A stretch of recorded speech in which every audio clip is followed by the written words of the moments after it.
반갑습니다. 지금부터 이야기할 것은 우리들이 이 세상에 살고 있으면서 태어나고 살면서 겪게 되는 그러한 이야기들을 하고자 합니다.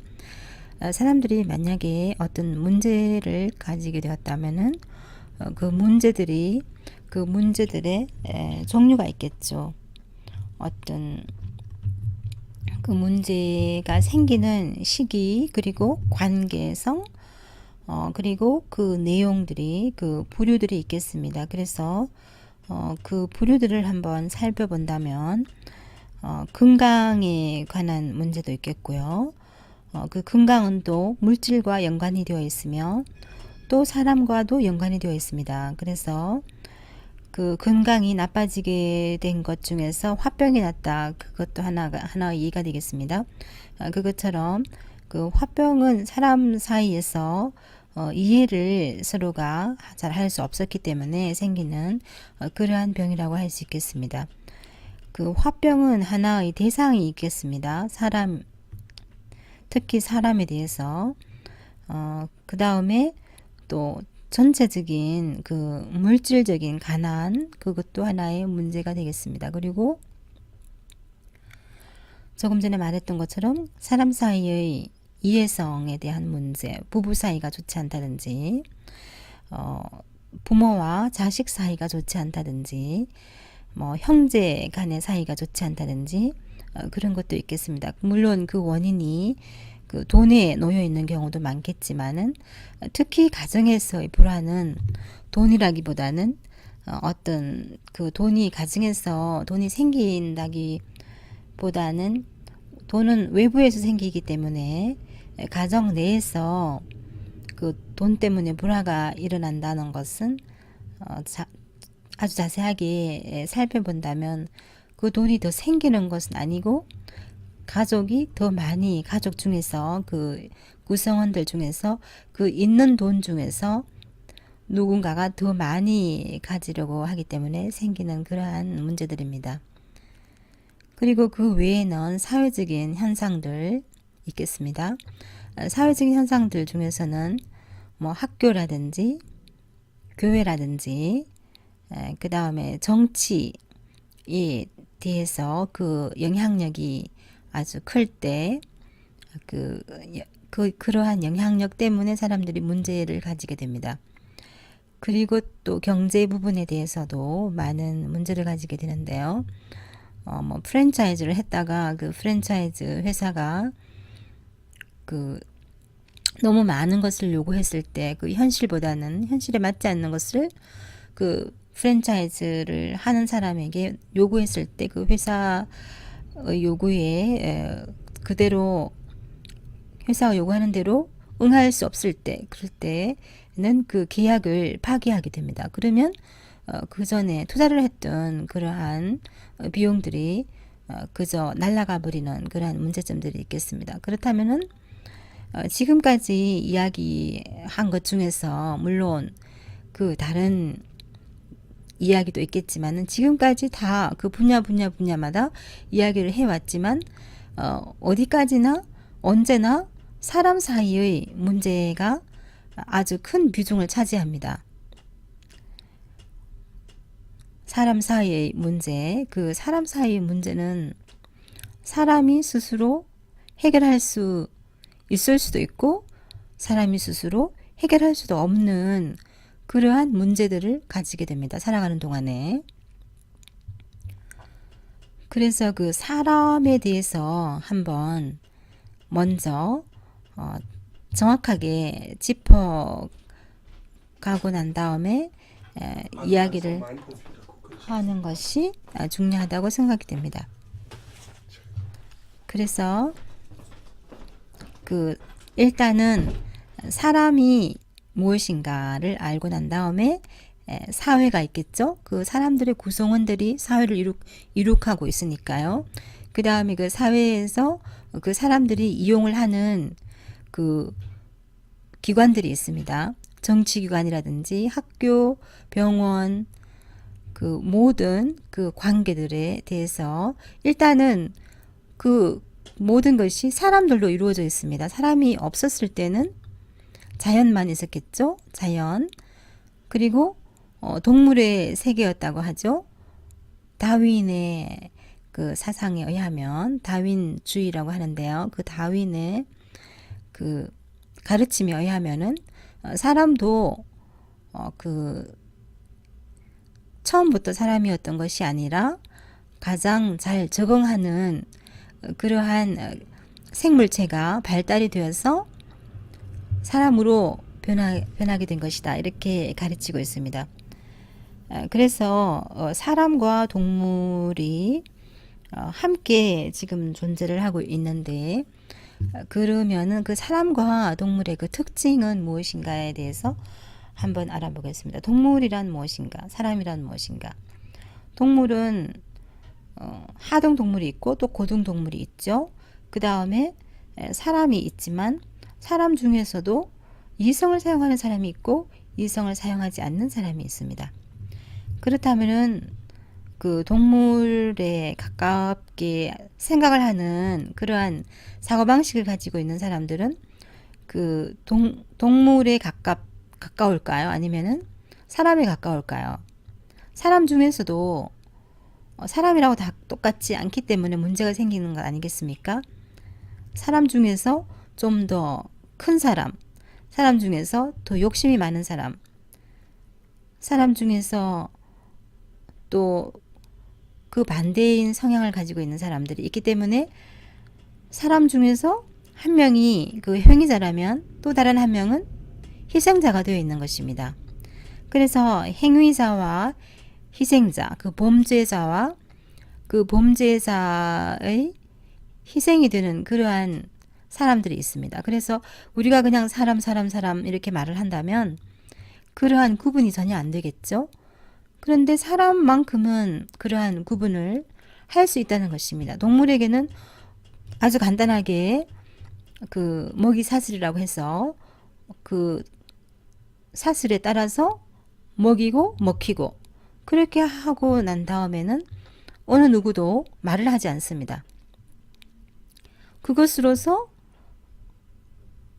그 주제가 끝이 난다는 것이죠. 먹이 사슬이 있다. 동물에게는 먹이 사슬이 있다. 그렇게 해서 동물에게 먹힌 그 작은 생물체는 말을 하지 않습니다. 그러나 사람의 경우는 만약에 그러한 일이 생겨났을 때 그 한 사람이 한 사람을 다치게 했다든지 그 사람을 죽였다든지 그렇게 되면은 그 가족들이 그 죄의 대가를 묻게 됩니다. 그 죄의 대가를 치르게 하고자 합니다. 왜냐하면은 그것이 부당하다고 생각하기 때문에. 왜냐하면은 사람에게는 먹이 사슬이 없지 않습니까? 사람에게도 먹이 사슬이 있다면 먹이 사슬에 의해서 천적에 의해서 잡아먹혔다. 그것으로 끝이 나고 그 다음 말이 없습니다. 동물들은 어차피 말을 하지 않기 때문에 그렇게 해서 아무런 문제가 없는 것이 되어버립니다. 사실은 그렇게 해서 그 자연이 그렇게 돌아가는 것으로 되어 있습니다. 그러나 사람은 그 천적이라는 것이 없습니다. 사실은 사람에게는 천적이라는 것이 없기 때문에 어느 누구도 사람에게 천적이 하는 것처럼 동물 세계에서 천적이 하는 것처럼 사람을 이렇게 잡는다든지 못 살게 군다든지 하게 되면은 그것은 바로 도덕적으로 사람에게 위배가 됩니다. 왜냐하면은 나도 사람, 너도 사람, 똑같은 사람으로서 똑같이 대우를 해줘야 한다는 그런 가르침을 사람들은 가지고 있습니다. 그래서 동물과는 달리 사람들이 행동할 때는 그 사람들의 눈에 보이는 그런 장소에서 밝은 곳에서 행동을 할 때에는 아주 아담하고 아주 예쁘게 행동을 해야지만이 받아들여집니다. 그렇게 해야지만이 적응을 잘하는 사람으로 간주되고 그래서 사랑을 받게 됩니다. 예의도 바르고 행동하는 것도 예쁘다 하면서 사람들이 떡을 하나 더 주고 그렇게 할 수 있는 것입니다. 그러면은 적응을 잘 해서 아주 잘 살 수 있게 되겠죠. 그런데 만일 아담하지 못하고 동물과 똑같이 보는 사람마다 얼굴만 맞대면 싸우려고 하는 사람 있죠. 그리고 뭐 옷도 충분히 떨어진 옷을 입지 않아도 되지만 떨어진 옷을 입고 다니는 사람이 있습니다. 그러면 예쁜 옷은 아닙니다. 그러니 아담하지 않고 얼굴만 맞대면 싸움을 하려고 하는 사람. 그리고 옷도 너무 지나치게 화려하게 입지 않아야 하지만, 그리고 옷도 우리는 어느 정도 구멍이 난 그런 옷은 입지 않는 것이 예쁜 것이라고 알고 있습니다. 그러나 오늘날에는 구멍이 난 옷을 새 옷으로 사기도 합니다. 그런 옷을 파는 회사도 있습니다. 파는 사람도 있고, 그렇게 해서 그것이 무슨 유행인 것처럼 어떤 사람이 그런 옷을 입고 다니면 비싼 옷이지만 메이크를 입고 다니면 또 다른 사람들이 흉내를 냅니다. 그래서 그 유행이라는 것이 사람에게 있지 않습니까? 매년 유행이라고 해서 그 옷을 사러 가면은 요즘은 옷을 맞추어서 입는 경우가 아주 드물기 때문에 옷을 사러 가면 그 있는 옷을 사야만 합니다. 내 성향이 어떻든지 간에 그 있는 옷 중에서 그래도 나에게 어울리겠다 하는 옷을 사게 됩니다. 그래서 사람들은 그 흉내를 내는데요. 그 흉내를 내는 것이 하나의 사회에서 사람들이 말을 할 때 아주 저는 이렇게 말을 하면은 저 사람은 아주 겸손한 사람이구나 하면서 저는이라고 말을 하도록 사회로부터 배우게 됩니다. 저는이라고 말을 하면은 사람들이 또 더 잘 믿게 된다고 생각을 합니다. 그리고 저 사람은 아주 아담한 사람이구나. 저는이라고 자기 자신을 그렇게 자기 자신을 깎아내리는 사람이니까 다른 사람을 존경할 수 있는 사람이겠구나. 이러한 흉내를 내면서 저는 하면서 말을 합니다. 그런데 전원이라는 그런 단어는 사실 아주 드뭅니다. 그러한 단어를 사용하는 사람들은 사실 아주 드뭅니다. 그런데 그러한 단어를 전원이라는 단어를 사용하도록 영어라든지 독일어에서는 전원이라는 단어가 오늘날 사용되지 않고 있습니다. 사실은. 그럼에도 불구하고 그러한 단어를 사용하도록 사회가 요구를 하고 있습니다. 그러면 거기에 또 적응을 해서 누구나 전원하고 그렇게 말을 합니다. 그러나 그것만이 전부는 아닙니다. 자기 자신을 아주 겸손하게 나타내 보일 수 있다는 것을 나타내 보이면서 그것이 바로 다른 사람의 흉내를 내고 있다. 흉내를 내고 있는 그러한 유행이구나 하는 것을 알게 됩니다. 왜냐하면은 다른 사람들 앞에서 말을 할 때는 아주 아담하고 예쁘게 행동을 하지만 만일 다른 사람이 보지 않는다면 그러한 아담성이라든지 그러한 예뻐 보이는 행동은 하지 않는 사람이 있기 때문에 너무나 그 전원하는 그 형식에 얽매여서 그 사람의 전부를 볼 수 없다는 것입니다. 그래서 흉내를 잘 내는 사람은 자기 자신을 보호하기 위해서 다른 사람들에게 더 잘 보이기 위해서 그렇게 합니다. 그런데 딱 둘이만 있는 경우는 그렇게 자상하고 그렇게 예쁘고 그렇게 겸손하고 행동을 하는 사람도 딱 둘만 있으면 다른 사람 그 한 명 외에는 자기 자신과 한 명 외에는 보는 눈이 없기 때문에 또 그 이전에 다른 사람이 보는 앞에서 행동했던 그러한 태도를 계속해서 유지할 수 없는 사람이 있습니다. 그런데 사실 우리들은 그러한 사람이 있다는 것을 사실은 생각하기 어렵습니다. 생각하기가 어렵다고요. 그래서 그런 사람들을 우리는 뭐라 그러죠? 두 개의 얼굴을 가진 사람이라고 말을 합니다. 두 개의 얼굴을 가진 사람. 그래서 언제나 똑같이 행동을 할 수 없다는 것입니다. 어느 누구에게나 어떤 사람에게라도 똑같이 대우를 하고 똑같이 예의 바르게 대우를 하고 자기 자신을 겸손하게 하는 그런 사람이라고 생각을 했는데 사실은 알고 보면은 그 사람은 다른 사람이 보는 앞에서는 저렇게 아주 겸손하게 행동을 하고 저는 하면서 그렇지만 다른 사람이 보지 않는 곳에서는 아주 예의가 없는 그러한 사람이라는 것을 사람과 사람이 살면서 오래 겪게 된다든지 아주 가깝게 겪게 됐을 때 알아차리게 됩니다. 그때는 이 사람이 내가 생각했던 그러한 사람이 아니구나 하고 생각하게 됩니다. 그러면 그래서 결국은 문제가 생기는 것 아니겠습니까?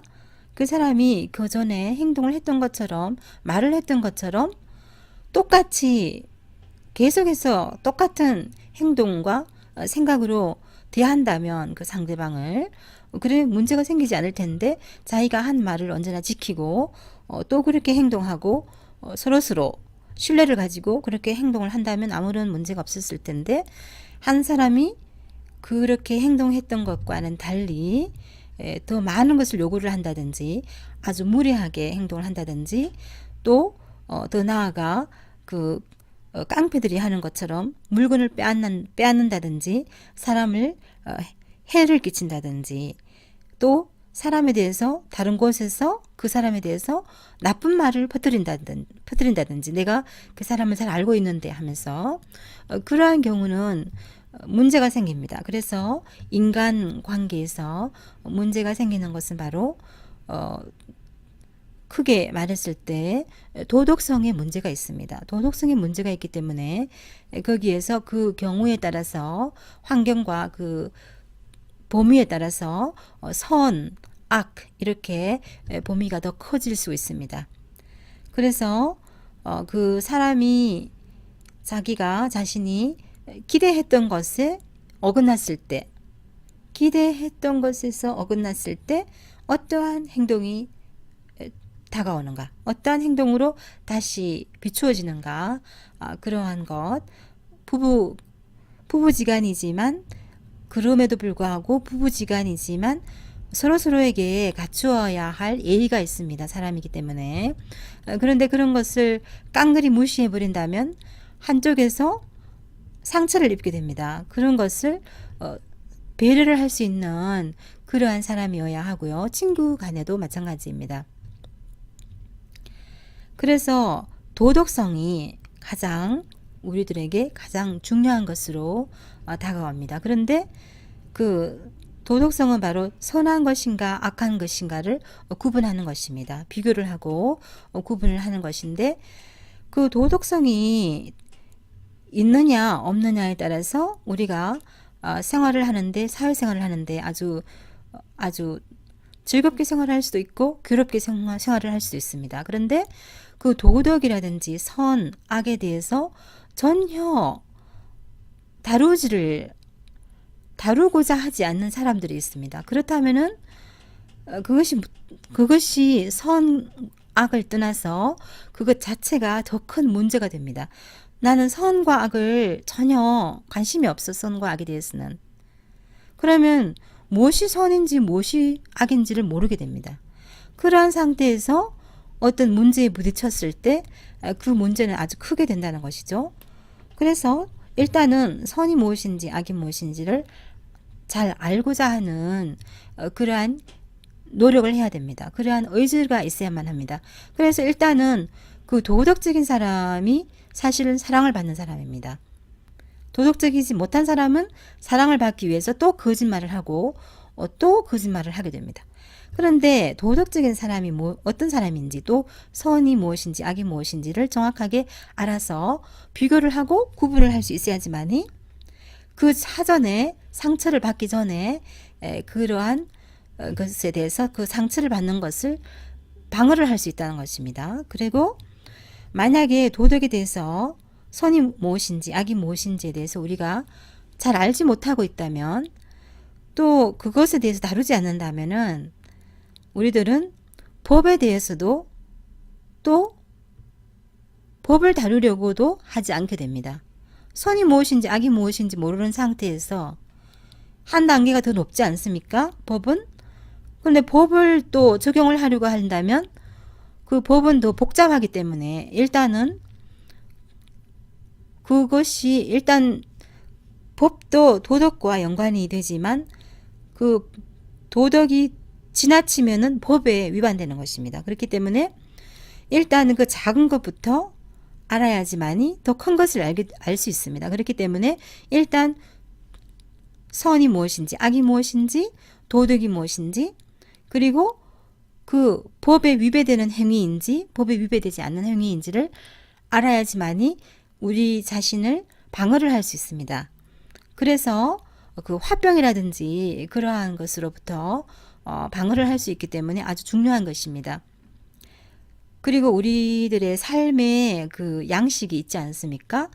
그런데 그 삶의 양식이 오늘날 어떤 양식을 취하고 있는지 그런 것도 한번 우리가 관찰할 수 있고 비교할 수 있고 그리고 구분할 수 있어야지만이 우리가 이 사회에서 서로서로에게 상처를 주지 않고 자신도 상처를 받지 않고, 그리고 더 향상되는 그러한 사회를 위해서 서로서로가 노력한다는 그러한 느낌이나 생각이나 행동으로 보여줄 수 있는 그러한 사람들이 된다면, 그래서 그 독일의 그림 형제의 동화는 언제나 선, 악, 그리고 선은 널리 권하고 악은 또 벌을 주는 그러한 권선징악의 이야기가 바로 브루다 그림 형제의 동화의 요점입니다. 그래서 그 이야기를 단순히 재미있게 하기 위해서 그 이야기를 적은 것이 아니라 사람들로부터 듣고서 모아서 한 권의 책으로 만들어 놓은 것이 아니라 그냥 재미있게 지내기 위해서, 그것이 아니라 권선징악을 위해서 그림 형제가 독일에서 그 사람들의 그 고통에 대해서, 그 고통의 역사에 대해서 그 모집을 해서 그 내용을 사람들에게 가서 물어봤습니다. 어떤 이야기를 들은 적이 있습니까? 할머니나 이웃 사람이라든지 부모로부터. 그렇게 해서 하나하나 이야기를 다 모아서 집대성한 것이 그림 형제의 동화입니다. 가정과 어린이를 위한 동화, 짧은 이야기. 동화는 짧은 이야기입니다. 그래서 그 책 속에 아주 많은 짧은 이야기들이 간략하게 그리고 아주 정말 소중하게 들어 있습니다. 거기에는 정말 아주 신비한 이야기도 있지만 그 이야기가 아주 사실은 간단한 것 같지만 이해하기가 사실 어려운 부분도 있습니다. 그래서 같이 한번 읽어본다면 아주 좋은 도움이 될 수 있다고 생각합니다. 그래서 그러한 하나의 책을 도구로 사용해서 우리가 선과 악에 대해서도 언제나 함께 연구해보는 그러한 아주 소중한 자료가 될 수 있다는 이야기도 해보겠습니다. 그래서 책은 읽기 위해서 쓰여진 것이기 때문에 그 책을 읽을 수 있는 그러한 인내심도 우리가 가지고 있어야지만이 그 책을 다 읽고서 소화해낼 수 있습니다. 그래서 그 책을 읽으면서 사람들이 생각을 하게 됩니다. 생각을 하게 되고 또 비교하게 되고 구분하게 되고, 그래서 우리들은 계속해서 우리의 생각과 느낌을 더욱더 섬세하게 발달시킬 수 있다는 것입니다. 그냥 아주 간단하게 그냥 나오는 대로 말을 한다든지 그렇게 한다면 우리가 발전이 없겠죠. 그래서 사람들은 묻고 있지 않습니까? 사람들은 진화를 계속하느냐, 진화가 계속하지 않고 진화가 계속되지 않고 멈추어져 있는 것이냐, 이렇게 묻는 경우도 있습니다. 그 진화라는 것이 사람에게 있어서 그 진화란 무엇인가 하는 것을 도덕성에 초점을 맞추어서 본다면, 도덕성이 시간이 갈수록 사람들에게 그 좀 더 섬세하게 그 도덕성이 발달되어 가고 있구나 하는 것을 우리들은 보게 됩니다. 그래서 이 도덕성, 선과 악, 그러한 권선징악, 그러한 것이 시간이 지나면서 점점 더 발달하는 것이 바로 두뇌가 그렇게 더 섬세하게 선과 악에 대해서 더 민감하게 된다는 것 자체가 바로 사람에게 있어서는 두뇌 발달이라고 말할 수도 있겠고, 그것이 바로 사람의 진화가 되고 있는 것이다. 그렇게 말할 수 있겠습니다. 감사합니다.